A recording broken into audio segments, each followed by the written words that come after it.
There have been all these books over the past few years about people who went to heaven and then came back to tell us all about it. Books by Dr. Eben Alexander or by Colton Burpo. And in one other case recently, the kid even admitted that he made it all up.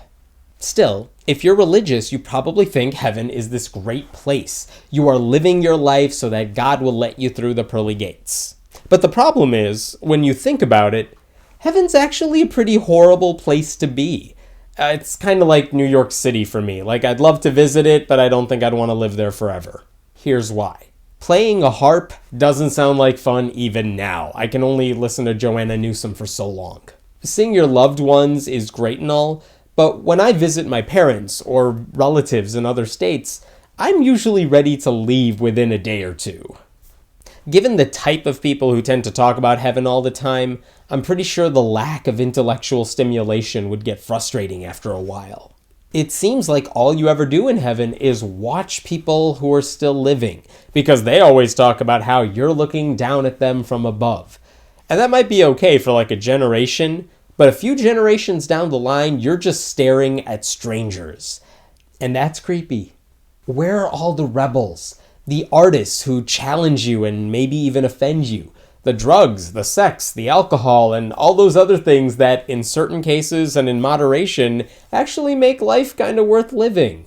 If all of that's in hell, maybe we're all aiming to go to the wrong place. You know, the party is down in the basement. I just don't have any desire to be up in heaven with suicide bombers who martyred themselves to get up there.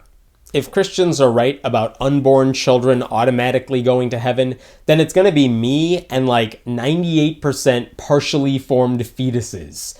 Just not my idea of a good time. Do I have to go to church in heaven? Do I have to worship God in heaven? Because I don't want to do either of those things now, even for like an hour. Why would I want to do them for all of eternity?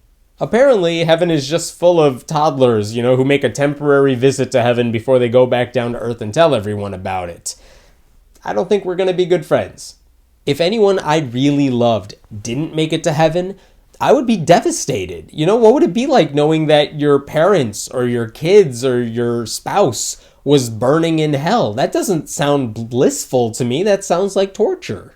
Part of the reason we all appreciate life is because we all go through some tough times. Sure, we take it for granted at times, but if you've ever had a runny nose, you know how good it feels when your nose is cleared up again.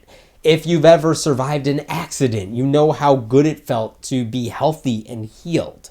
In heaven, there's no illness or pain or injury. It's just all good all the time.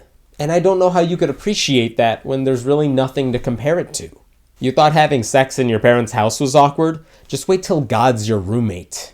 The Wi-Fi connection is probably horrible. I don't think I could deal with that.